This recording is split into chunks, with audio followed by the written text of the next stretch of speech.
Sometimes betrayal doesn't scream. It smiles, knocks politely, and hands you a pen. I was 2 sips into my afternoon tea when I heard the knock. Not a frantic bang, just a calm, deliberate rhythm. I opened the door and there she was. Megan, dressed like she'd stepped out of a home renovation commercial. Her smile was too white, too bright. Kyle stood beside her, hands shoved deep into his pockets. He didn't meet my eyes. "Dad," Megan chirped, stepping past me like she lived there. "We brought someone to help with your paperwork, just routine stuff." Behind them, a man in a cheap, oversized blazer shuffled inside, holding a leather folder and sweating like a politician in church. "What paperwork?" I asked, closing the door slowly. Megan set her purse down on my table like it was hers. "Estate updates. Nothing big. Just a couple things to streamline in case something ever happens. You know, just being responsible." The man cleared his throat. "I'm a notary," he mumbled, showing a badge I didn't recognize, then quickly tucking it back into his jacket. My stomach flipped. "I wasn't told anything about this," I said flatly.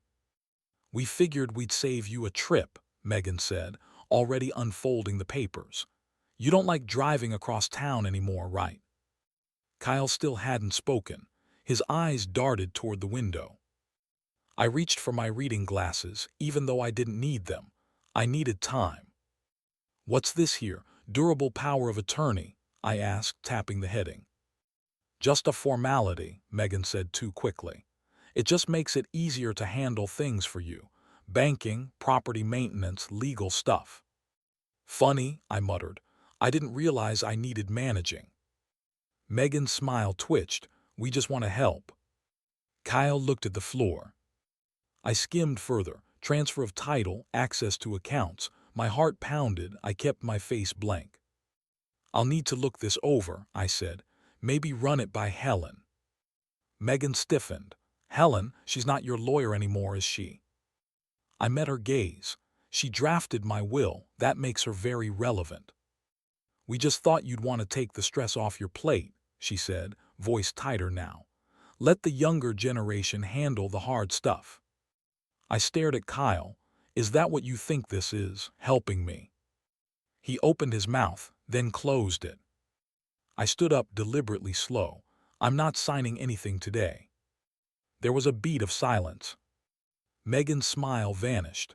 "Fine," she snapped, gathering the papers. "But we're only trying to protect what's best for everyone." "Everyone sounds a lot like you, Megan."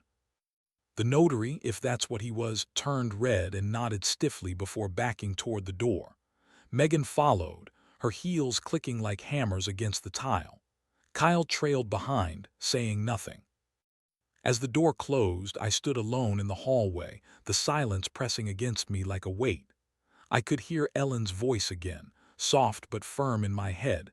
"Don't ever sign anything without counsel, not even from your own son." I walked to the old cedar cabinet in the study, opened the bottom drawer. There, tucked behind photo albums and dusty holiday cards, was the manila folder Ellen had labeled, "House Deed plus Will Originals." I pulled it out with trembling fingers. Her handwriting stared back at me like a lighthouse in fog. Ellen had prepared for everything, even this. I sat in the armchair, paper in one hand, a scotch in the other, and stared at the wall for a long time. They thought I was easy to corner. They thought age dulled the mind. They were wrong. If you're reading this or listening, and you've been dismissed, silenced, or underestimated, don't let them write your ending. You hold the pen. They don't take everything at once. First, they move your chair. Then they act like you never sat there to begin with. Dinner smelled like rosemary and honey ham, but the air was thick with something else: ownership. Megan floated between chairs, wine glass in hand, arranging the plates like a hostess on a reality show. She was smiling too hard again. I stood by the doorway, coat still on, watching. "Dad," Kyle called, not meeting my eyes, "your seat over there." He gestured vaguely toward the far end of the table, where they'd shoved an old folding chair between the kids' coats and a crooked coat rack. Not at the head, not even close. I blinked. Over here. Megan chimed in. We needed more space for the kids, figured you wouldn't mind. No one looked up. Not the cousins, not the aunts, just forks clinking against plates like it was normal. I sat. The folding chair creaked under me. Someone had tossed a scarf across the back, still smelling like perfume and dog hair. Megan raised her glass. To the future of this family, she said brightly. Her eyes lingered on Kyle, then flicked toward me, cold, calculated. To progress, to smart planning, and to letting go of outdated systems. The toast got a few awkward chuckles. Kyle drank without speaking. I forced a smile and tasted the wine. Too sweet, too bitter. The food was warm, but in my mouth it felt like ash. I chewed, swallowed, didn't speak. Halfway through the meal, my grandson, Leo, slid into the seat beside me. He looked up at me with wide eyes and asked, "Grandpa, why are you sitting all the way down here?" My throat tightened. "Because," I said, voice thin, "sometimes grown-ups forget where people belong." He frowned. "But this is your house." I stared at him. That hit harder than it should have. Megan called from across the table. "Leo, sweetie, come help mommy pass dessert." He hesitated. I gave him a small nod, and he ran back to her like a bird to a cage. I watched her fix his collar and whisper something in his ear. His head drooped. When dinner ended, I stayed behind in the dim dining room while everyone migrated to the living room. My plate sat untouched, bones picked clean. I rose slowly, walked to the study, and shut the door behind me. The silence hit me harder than her words. I poured 2 fingers of scotch into the crystal glass Ellen had insisted we keep even after the wedding, the one engraved with our initials. My hand shook slightly as I lifted it to my lips. Ellen had warned me years ago, when Megan first started talking about streamlining the household. "She's charming now," Ellen had said, "but she keeps track of things like real estate and silence. Don't let her silence you."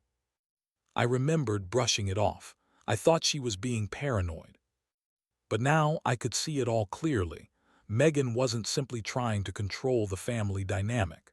She was publicly reassigning power, and tonight was her statement piece. They hadn't kicked me out of the room, not yet, but they'd moved my seat. And they were watching to see if I'd object. I hadn't. But that didn't mean I was blind. I opened the drawer where I'd stashed Ellen's files, the original will, the notarized trust, her notes about the house, handwritten with her favorite purple pen.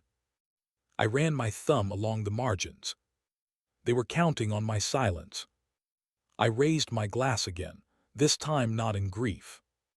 If Megan wanted to play the game publicly, she should have remembered who bought the table in the first place. The worst betrayals don't come with a gun or a knife. They come with a signature that isn't yours. I parked in front of the bank just after it opened. A frosty wind cut through my coat as I stepped out, but the cold wasn't what made my hands shake. Inside, everything smelled like stale carpet and perfume. A young clerk with glossy nails smiled too politely as I approached. "I'd like to access my safe deposit box," I said, sliding my ID across the counter. She nodded, typed something, then frowned. "Box 117, right?" "Yes." She clicked a few more times. "It looks like that box was accessed a few months ago by someone listed under power of attorney." My stomach dropped. "Excuse me," my voice cracked. "No one else has access." She turned her monitor slightly, showing a log. "Kyle Brighton, your son, correct. He signed the access log back in July, said it was for estate management." I steadied myself on the counter. I never gave Kyle power of attorney, never signed anything. She looked unsure. "We have the paperwork on file. He brought it in with a notary." My teeth clenched. Could I see what's inside the box? A few minutes later, we stood in the vault room. She unlocked box 117 and pulled it open. Empty. The light above flickered, catching the edge of polished steel and hollow space. No deed, no will, nothing. I'm sorry, she said gently. He must have removed the contents during his visit. Standard protocol allows it under POA unless the box is restricted. I couldn't even respond. My throat had closed around the rising heat of shame and fury. In the car, I gripped the wheel until my knuckles turned pale.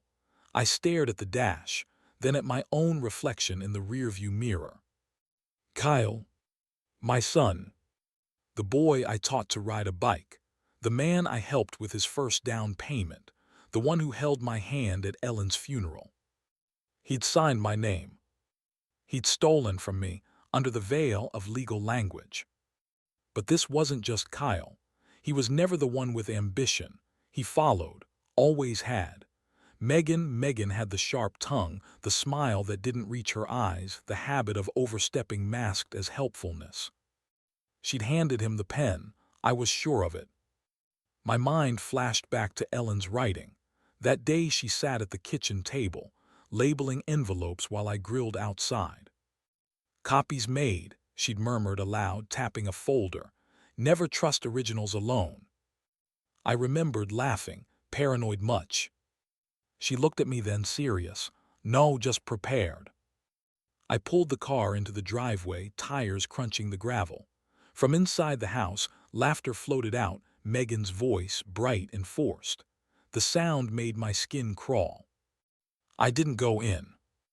Instead, I walked to the old garden shed behind the house.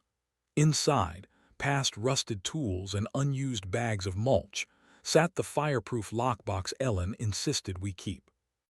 I turned the dial.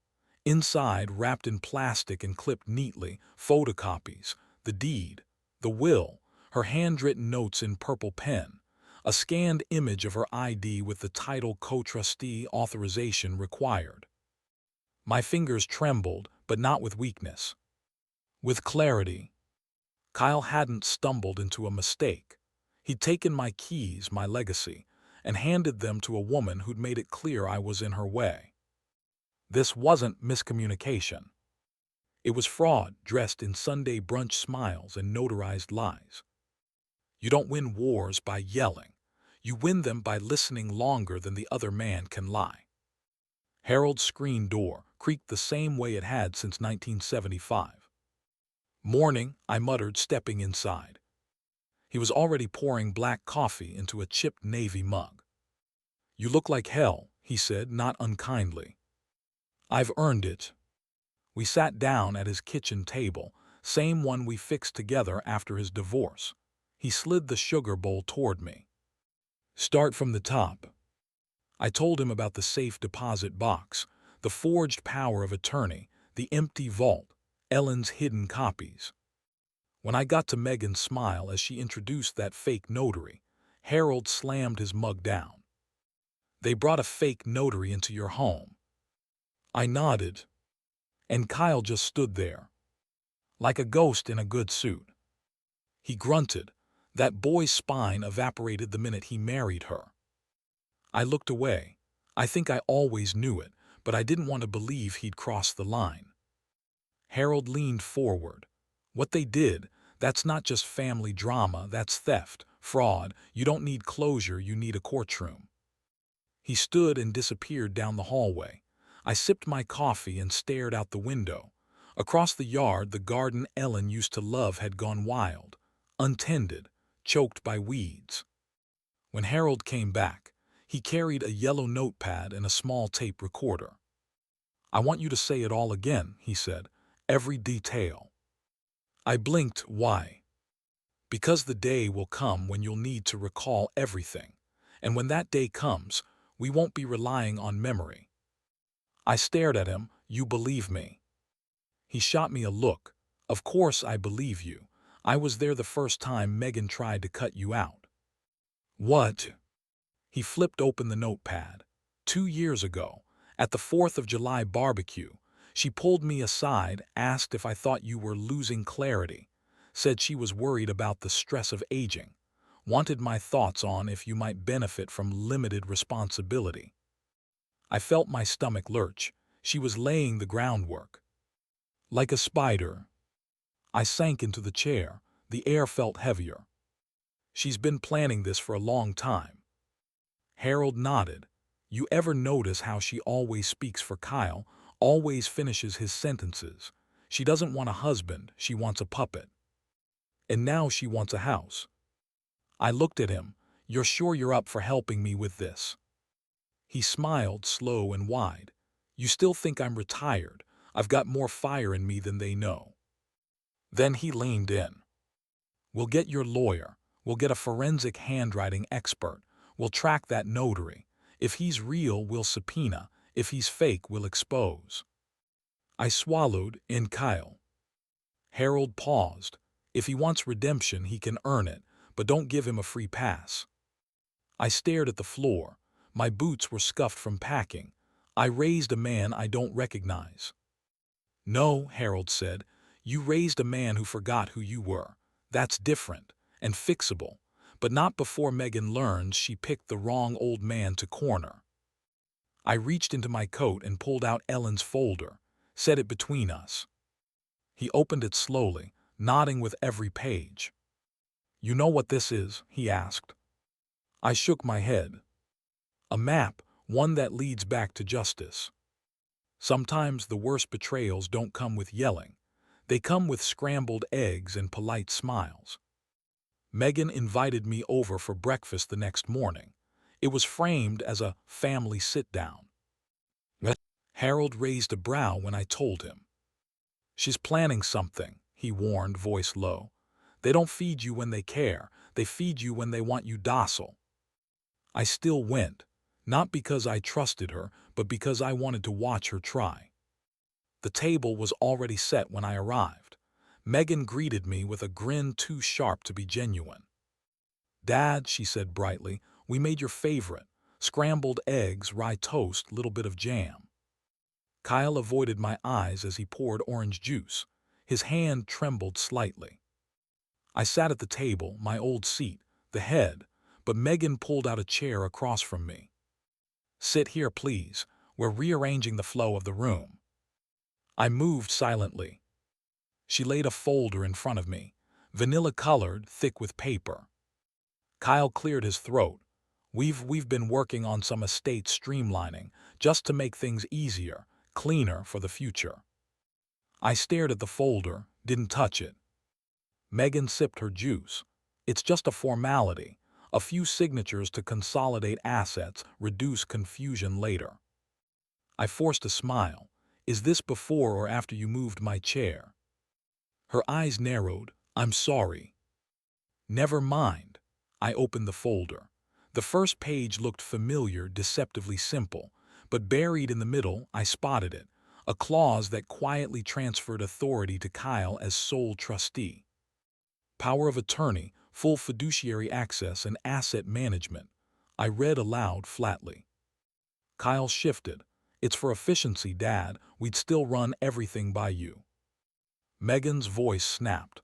It's not like we're taking anything. We're protecting the estate. I glanced at Kyle. And you're okay with this? He blinked. It's just smart planning. Megan chimed in. You've always said you trust Kyle. They count on the silence. They count on your need for peace. I leaned back. What about the notary from Sunday? Megan froze. What? That man you brought here. The one with the cheap cologne and no credentials. Kyle stammered. He was official. I shook my head. He never showed ID, never signed the register. I called the bar. He's not listed. And the notary he claimed to be died 3 years ago. Megan's smile faltered. Well, maybe the paperwork was outdated. I closed the folder slowly. Maybe. She leaned forward. Are you refusing to sign? I looked at her, not with anger but with clarity. I'm not refusing, I'm remembering. Remembering what? I stood, that my wife had a name for women like you, smiling knives. Kyle stood, palms raised. Dad, we just want to help. You could have helped by protecting the box at the bank, but you went behind my back." He winced.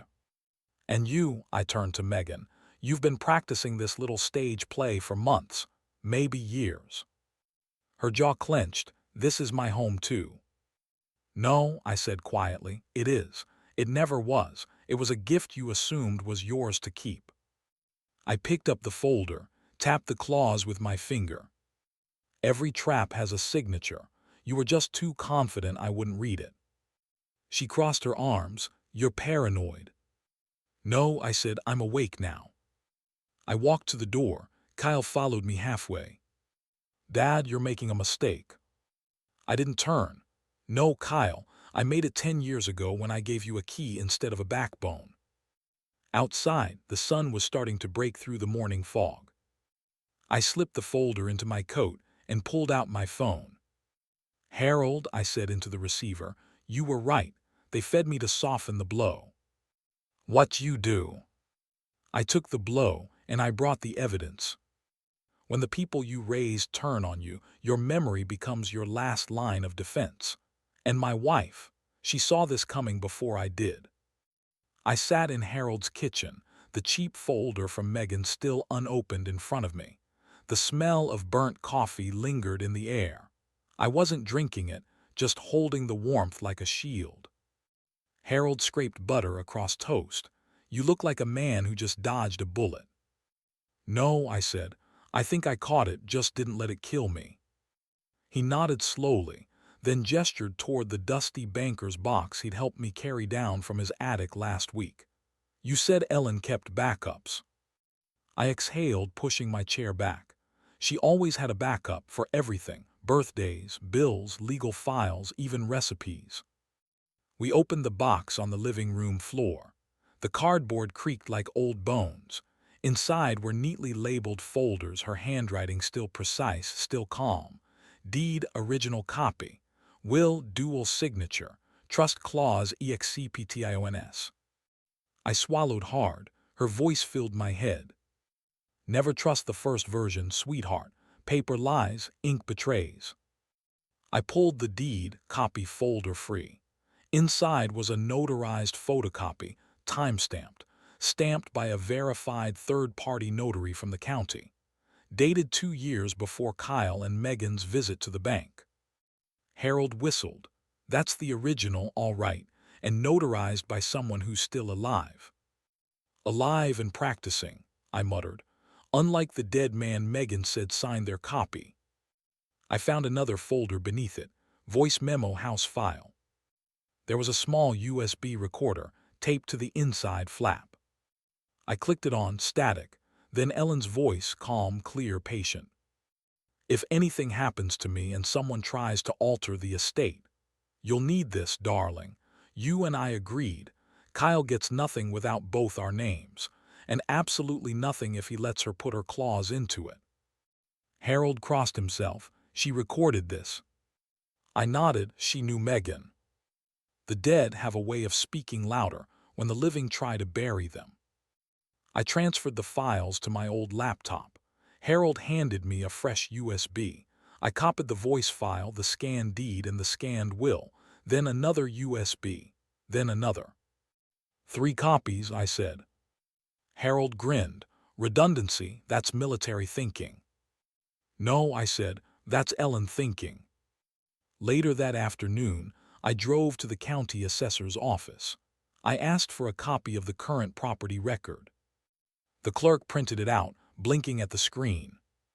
"Says here you're still listed as co-owner with Ellen. No recent change. But there was a flagged attempt last month, blocked for lacking proper documentation." I raised an eyebrow. "Flagged by who?" She checked her screen. "Looks like the office flagged it because the notary ID was invalid." I smiled quietly. "Thank you." That evening, Harold handed me a glass of scotch. "You know," he said, "they think they're winning.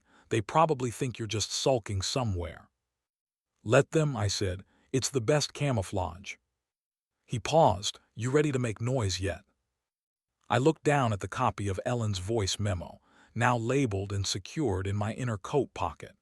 Then at the 3 USBs, each slipped into separate envelopes. Not yet, I said. I want her to walk straight into the wall, face first. You can't stop betrayal with anger. You stop it with receipts, the kind you don't show until the room is full. The last thing I did that night was tape one of the USB drives to the inside of an old copy of Ellen's cookbook, 1998 edition. Then I tucked it under my mattress, right where she used to hide Christmas gifts. Just in case. A lie isn't dangerous because it fools others. It's dangerous because it dares you to question your own memory. Kyle's truck pulled into the driveway late Saturday morning. Megan climbed out first, high heels clacking across my porch like she owned the timber. Kyle followed behind, hands in pockets, jaw clenched like he didn't want to be here. I didn't get up to greet them. Just stayed seated on the porch swing with a mug of coffee and a newspaper I wasn't reading. "Hey, Dad," Kyle said, awkward. Megan forced a bright smile. "We brought some things for you to look over, just routine stuff." I didn't move. Didn't we already do this? Her smile twitched. "This is updated. We realized there were some errors in the first set. This version is cleaner." "Cleaner," I repeated, sipping my coffee. "What happened to the notary?" Kyle hesitated. "Different one this time, more official." Megan opened her leather bag like a magician about to pull a rabbit. "It's all ready for your signature. This just solidifies estate simplification." "Estate simplification," I said. "That's what you're calling theft now." Kyle flinched. Megan's smile thinned into a line. "Excuse me." I stood slowly, letting the screen door creak behind me as I opened it. "If you want to talk paperwork, you do it inside. But if you're bringing lies, keep them on the porch." They sat stiffly at the dining table while I placed the documents, beside a plate of store-bought pastries they didn't touch. Megan cleared her throat. "This streamlines your assets, consolidates points of contact, and the power of attorney clause makes it easier for us to help manage things." "I never signed over power of attorney," I cut in. Kyle spoke then, voice small.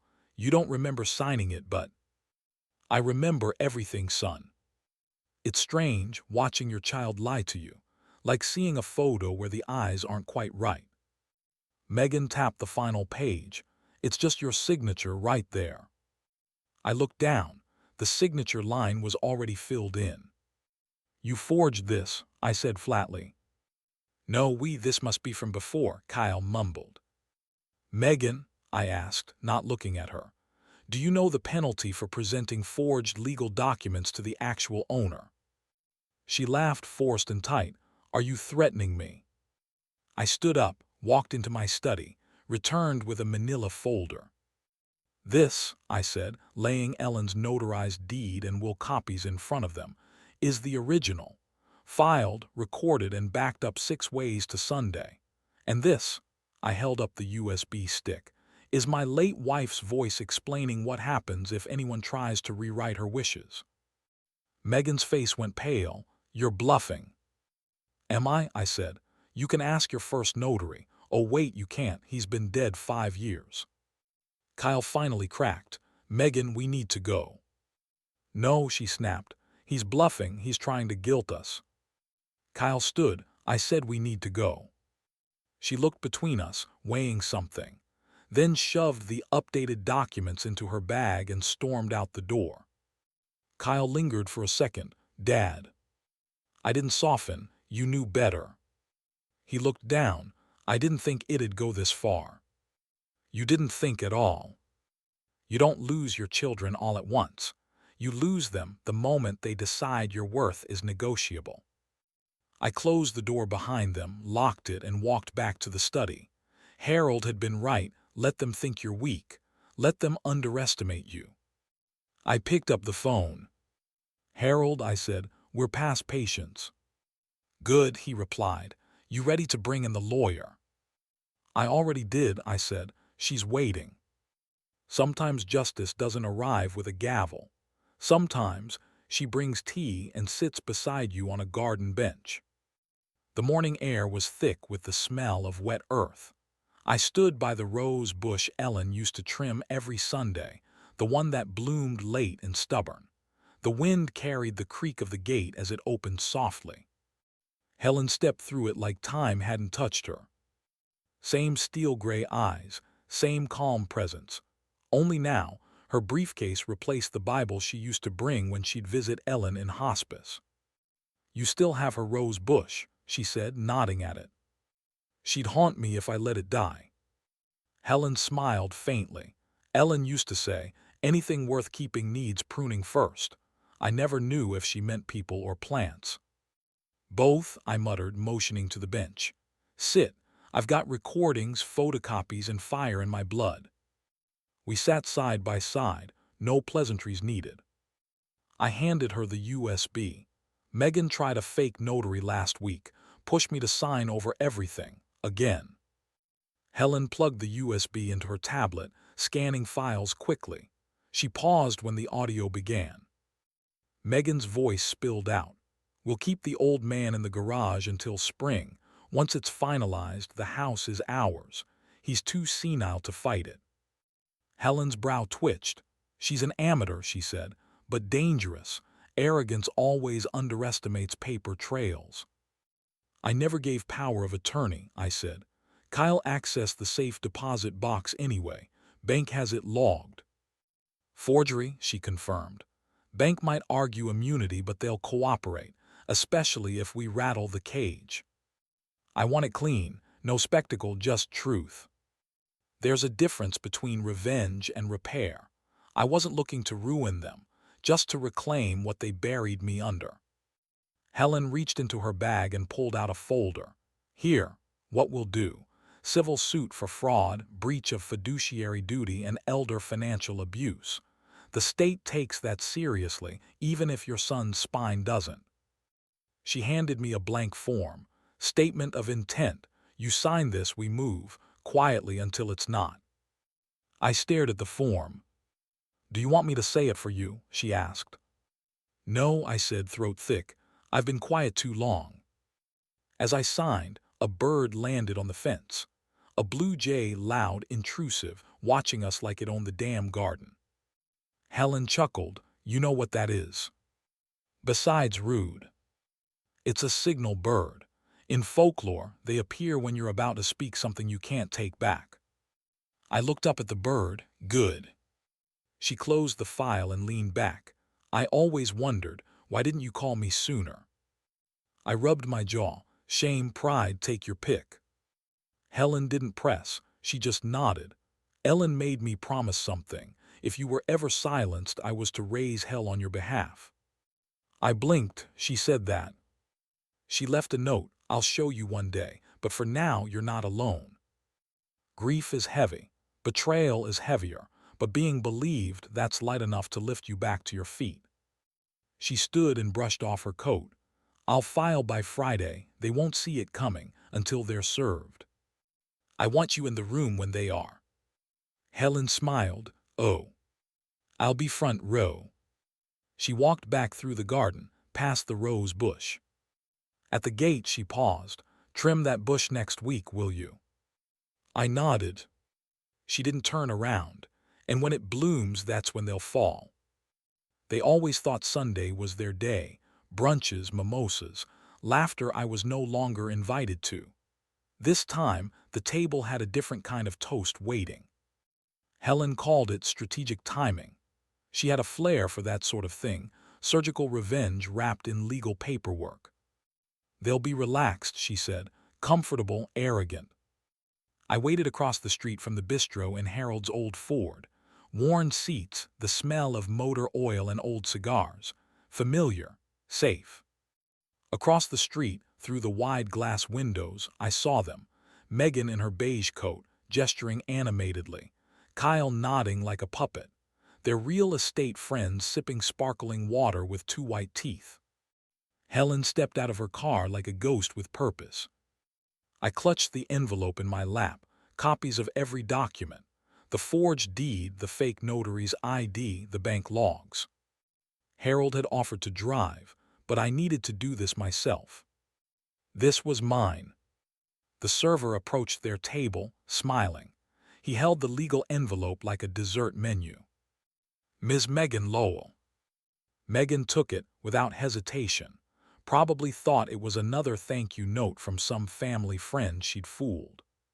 She opened it. The smile cracked, then vanished. "Is this a joke?" she snapped. Kyle leaned in, reading over her shoulder. His face paled faster than cream in coffee. "What the hell is this?" he asked. Helen stood behind the server now, arms folded. Megan's voice rose, brittle. "Who the hell do you think you are, pulling a stunt like this in public?" Helen didn't flinch. "I'm the attorney of the man whose house you tried to steal. You've been served." I didn't want shouting. I didn't want tears. I wanted silence, and that's exactly what followed. Their friends stared, forks midair. A woman in a red blazer whispered something. One man actually took out his phone.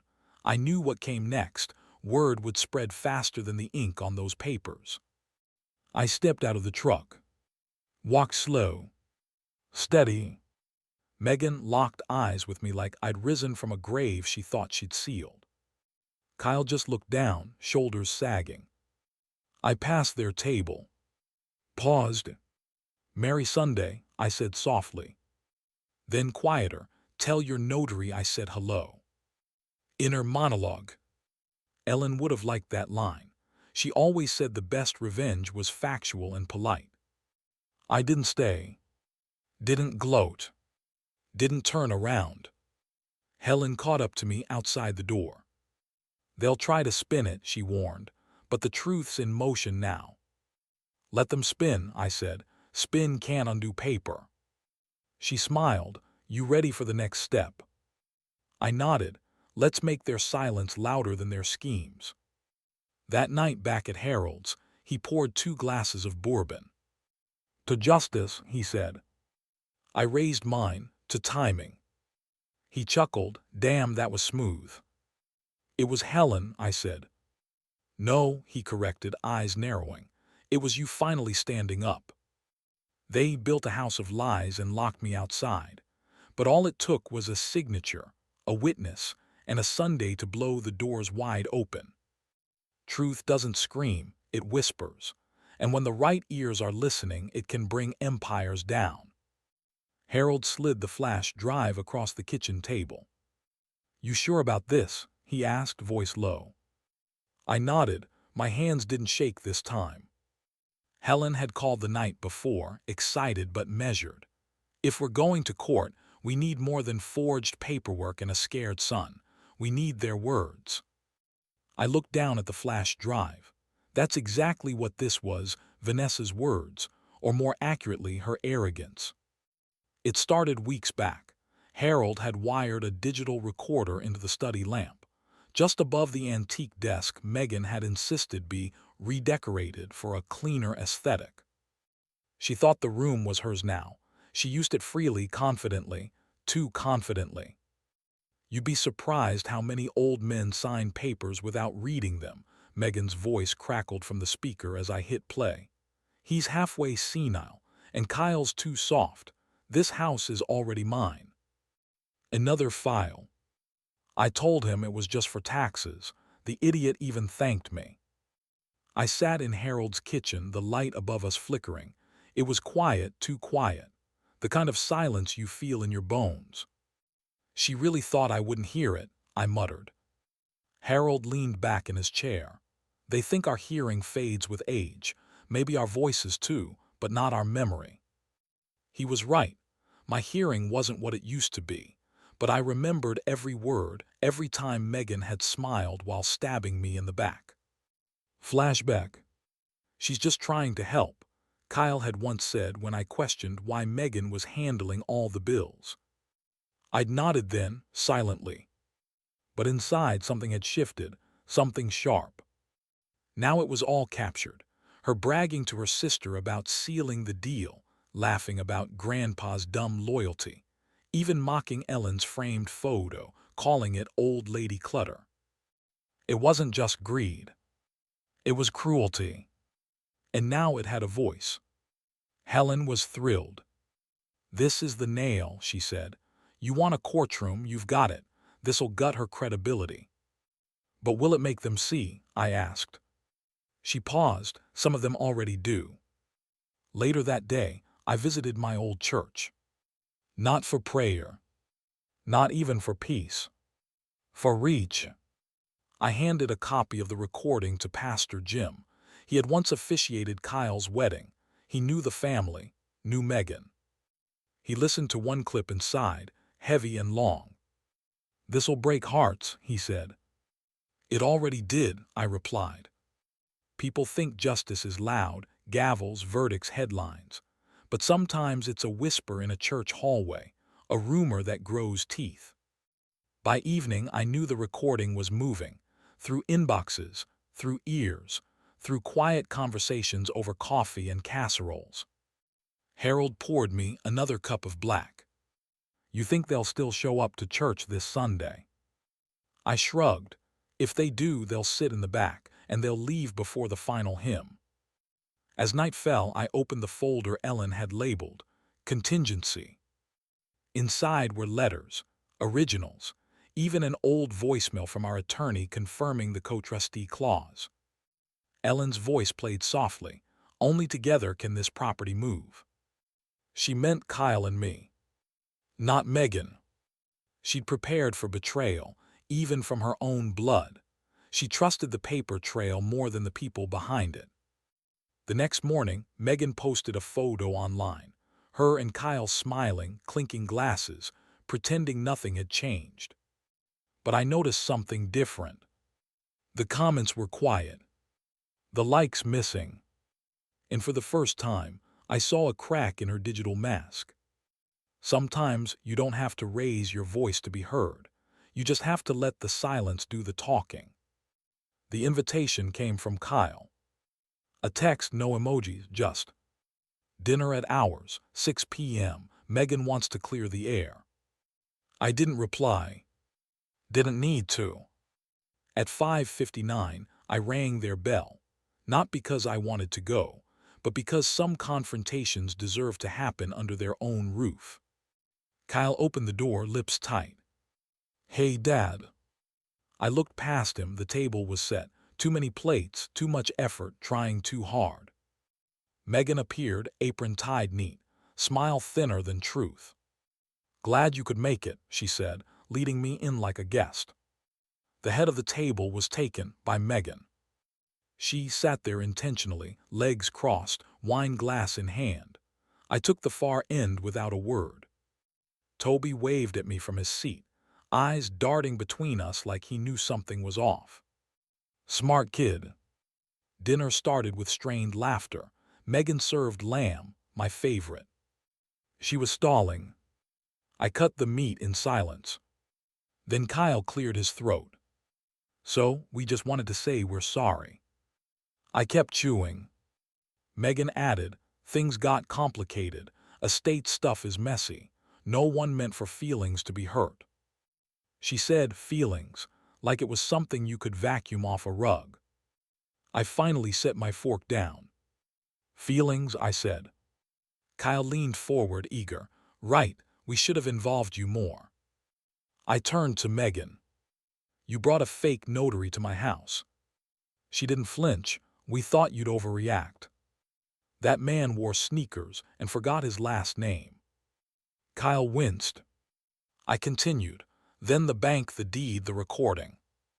Megan's smile cracked. "You recorded me." "No," I said. "You recorded yourself, I just pressed play." Toby looked up. "Mom, what's Grandpa talking about?" She glared at me. "Let's not do this in front of." "You already did." My voice was low, not angry, just final. They thought they were writing me out quietly. But the thing about shadows is, they remember the shape of what stood there before. Megan stood, took her plate and walked it to the sink. "I think we're done here." Kyle followed her with his eyes, then turned to me. I didn't know what she was doing, I swear. "You didn't ask," I replied. He nodded, eyes wet. "I miss Mom." I believed him. So did I. As I stood to leave, Toby tugged at my sleeve. Grandpa. Yeah, buddy. He looked nervous. Do you have to go back to the garage again? Megan spun around. I knelt to him.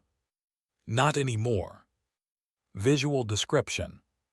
The kitchen light buzzed overhead. Megan stared at the floor. Kyle rubbed his face. Toby smiled like he didn't quite understand but felt something shift. Back home, my home, I sat in my study, Harold across from me. How'd it go? He asked, sipping from his chipped mug. I handed him Megan's handwritten apology card. He read it, smirked, and set it on fire in the ashtray. Fair, I said.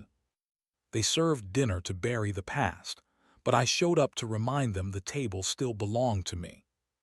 Some truths don't need to be shouted. They just need to be printed where the right people will read them. It was Helen's idea. She stood in my study, holding a draft in one hand and a steaming mug of coffee in the other. Your words, she said, just cleaned up a little. I took the paper from her and read the first line aloud.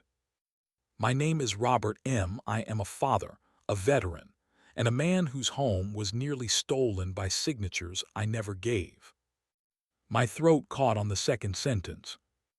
It's not revenge, she said. It's a record.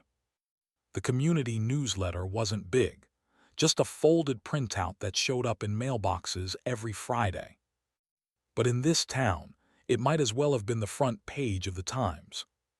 By Sunday morning, phones were ringing. Harold called first. It's out, page 3, next to the church bake sale and dog adoption flyer. He chuckled. Your words are making rounds. By noon, I'd had 3 voicemails from old neighbors, 2 from church friends, and 1 from someone I hadn't heard from in over a decade. By Monday, I saw her. Megan. At the grocery store. She was in line, clutching eggs and almond milk like her grip could keep the world steady. I stood behind her. She turned, saw me, and stiffened. You proud of yourself? She hissed under her breath. I'm just telling the truth, I said. You told yours first with a forged notary and a fake smile. Her jaw clenched. You embarrassed us. I leaned in, voice steady. You erased me first. People like Megan build their empires on silence, but even a whisper of truth shakes the walls. Tuesday afternoon, Kyle came by. No warning. Just a knock, and then the shuffle of guilt standing on my porch. He held a copy of the newsletter, wrinkled and folded in half. She says she's going to sue for defamation. I looked at him. You think it's not true? He paused. No. Then let her sue. He didn't argue. He sat down, shoulders slumped. People are talking, her clients are pulling out, her firm asking questions. I nodded, they should. He looked up, eyes bloodshot. She's not well, she's unraveling. I didn't say what I wanted to. That maybe she needed to. That maybe unraveling was the only way she'd ever see the threads she'd been pulling on for years. Instead, I asked, do you want me to stop? He shook his head. I want you to keep going. Later that night, I got a text from an unknown number. No name, just words. You're ruining my life. I hope you're happy. I stared at it for a long time. Then deleted it. Visual description. The newsletter sat on my kitchen counter, coffee-stained and dog-eared. The headline wasn't bold, but the words underneath glowed, like someone had finally turned on the lights in a dark, locked room. At church the next Sunday, the pastor gave a sermon about bearing false witness and honoring thy father. I didn't ask for it. Didn't need it. But Megan wasn't there. And that said more than any scripture could. She forged my name to steal my silence, but I signed my own name to take it back. Courtrooms aren't about justice. Not at first. They're about who has the paperwork and who isn't afraid to use it. I wore the same gray suit, Ellen picked out for my retirement dinner. Helen met me at the courthouse steps, briefcase in one hand, determination in the other. "You ready to be underestimated one more time?" she asked. I nodded. They're expecting an old man with no fight left. She smiled. "Let's disappoint them." Inside, the courtroom smelled of polish and quiet judgment. Kyle sat at the defendant's table, head bowed. Megan was beside him, lips pursed, scanning the room like it was beneath her. She didn't look at me. Didn't have to. I could feel the static tension rolling off her like a storm about to crack. "Case number 3892, the clerk announced. "Robert M. versus Megan and Kyle M. regarding property fraud, misuse of power of attorney, and attempted elder dispossession." I let the words hang in the air like smoke. Helen stood first. She moved like a scalpel, no wasted motion. "Your Honor, we present Exhibits A through F photocopies of the original deed, notarized witness statements, and the audio recording of Megan M. admitting to manipulating Mr. M.'s living situation for personal financial gain." The judge arched an eyebrow. "You have the recording?" Helen nodded. "It's time-stamped and in their own home." The bailiff played it. Megan's voice filled the room. "Once the old man signs, it's ours. We'll move his tools out after the holiday." Then laughter. Her laughter. Even the stenographer flinched. Megan shot up. "That was taken without my consent." The judge cut her off. "Not required in this state, especially when it's the property owner who recorded it." She sank into her chair, face flushed with panic. Kyle stared at his hands like they'd betrayed him too. Then Helen brought out the kicker, the notary license. "Your Honor, the man Megan introduced as a licensed notary was deceased at the time of the signing. Official records confirm he died 5 years prior." A beat of silence. Then the judge spoke slowly. "Are you telling this court the defendants fabricated a notary?" Helen nodded once. Megan's voice cracked. "I didn't know." Kyle mumbled. "She said it was all taken care of." Sometimes the most powerful thing in a courtroom isn't a scream. It's the sound of someone realizing they've lost and can't lie their way out. The judge didn't yell. He didn't need to. He leaned back, steepled his fingers, and said, "This is fraud, egregious, intentional, and targeted. The power of attorney is void. The deed reverts to Mr. M. The eviction attempt is null, and I'll be referring this to the district attorney." Megan's mouth opened, but no words came out. Afterward in the hallway, Kyle stopped me. His voice was low, hollow. "You got what you wanted." I looked at him, the boy I once taught to ride a bike, the man who didn't speak up when it mattered.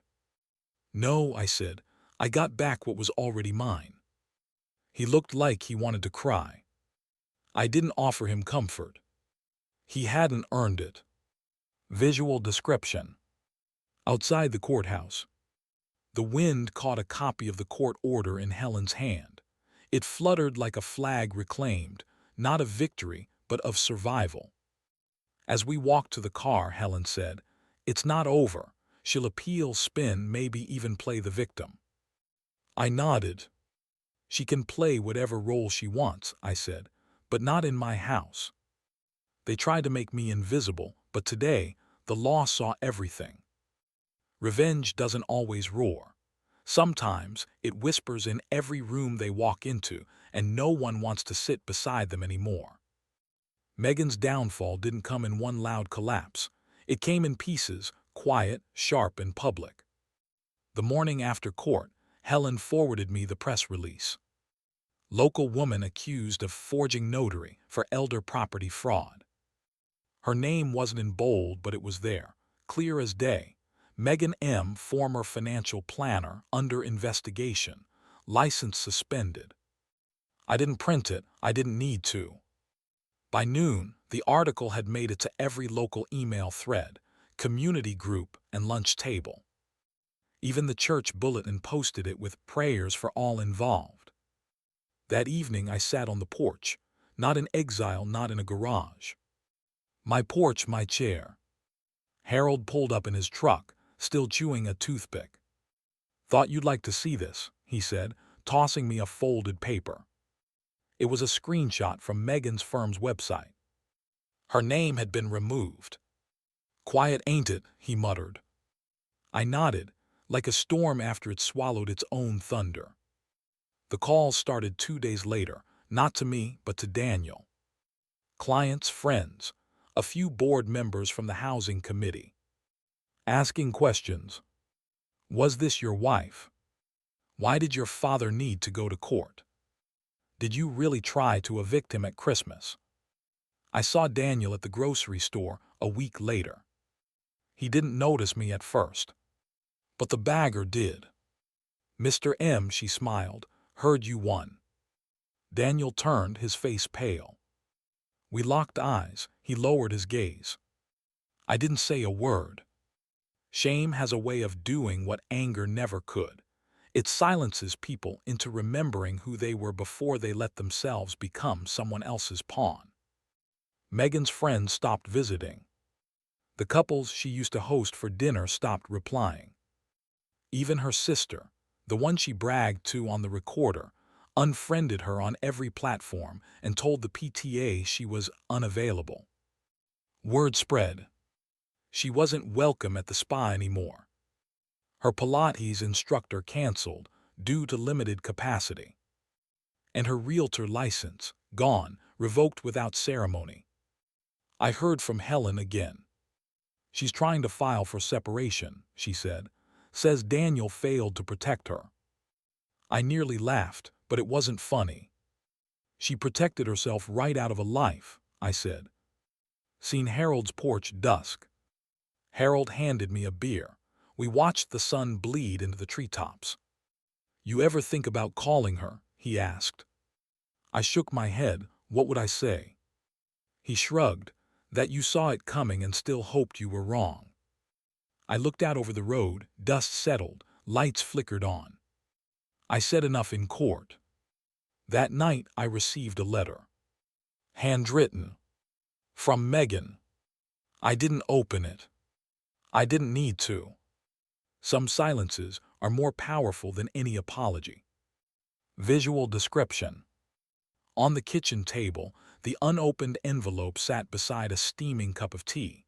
I didn't move it. I let it sit, proof that I could walk away without needing the last word. Her voice used to fill my home. Now it only echoes in the silence she left behind. They tried to write me out like a footnote in my own story. But I've lived too long and fought too hard to be anybody's afterthought. Easter came soft that year. The kind of warmth that doesn't announce itself. It just shows up, rests on your bones, and reminds you the world keeps moving, even when you've been still for too long. The table was set, not by Megan, not by Daniel. By me. Harold arrived first, wearing his old army jacket like it still fit right. "Didn't think I'd see this house again," he said, stepping inside. "Least of all like this." "You and me both," I replied, clapping his back. He smiled at the photos on the wall. Ellen's garden, our wedding, baby Daniel holding his first toy hammer. I hadn't taken them down, just dusted them off. Helen came next, totting a tray of lemon bars and a court-stamped envelope in her bag. "You're officially clear," she said, laying it on the mantel. "No more pending anything.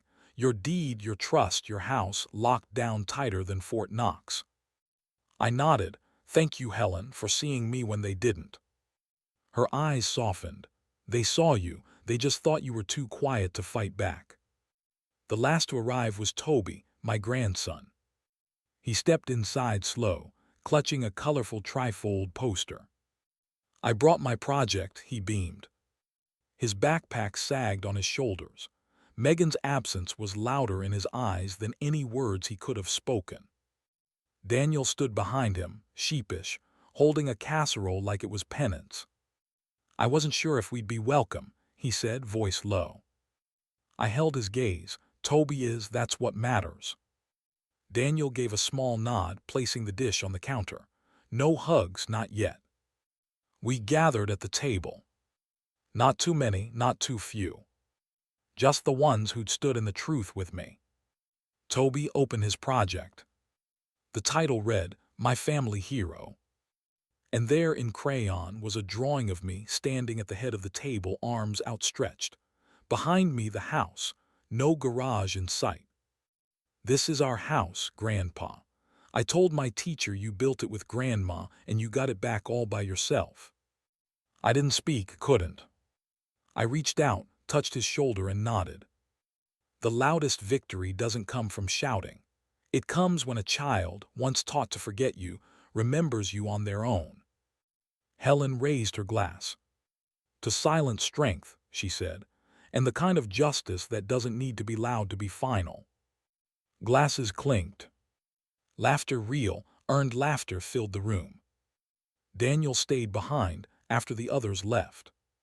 I've started therapy, he said, and I sold my truck, paid back what we drained from the joint account. I stared at the couch where Ellen used to sit knitting in the evenings. Her ghost felt calm now, not restless. You have a long road, I said. I know. We stood in silence. Then I said, thank you for not bringing her. He nodded, eyes glassy. She's gone, left town, said she needed a clean slate. I walked to the door, held it open. Then I hope she finds what she's looking for, somewhere far from here. That night I sat alone in my study. Toby's poster sat folded on the desk. Next to it, a copy of Ellen's will, her handwriting still crisp, her care woven into every clause. Outside, the wind moved gentle through the trees. Visual description. In the quiet study, the glow of a lamp spills across a wooden desk. Toby's family hero, drawing gently, sways in a breeze from the open window. In the hallway, faint echoes of dishes being put away, a home breathing again. The chair at the head of the table was never something I earned through battle, it was mine all along. They just had to remember and I had to remind them. Quietly, completely, and forever.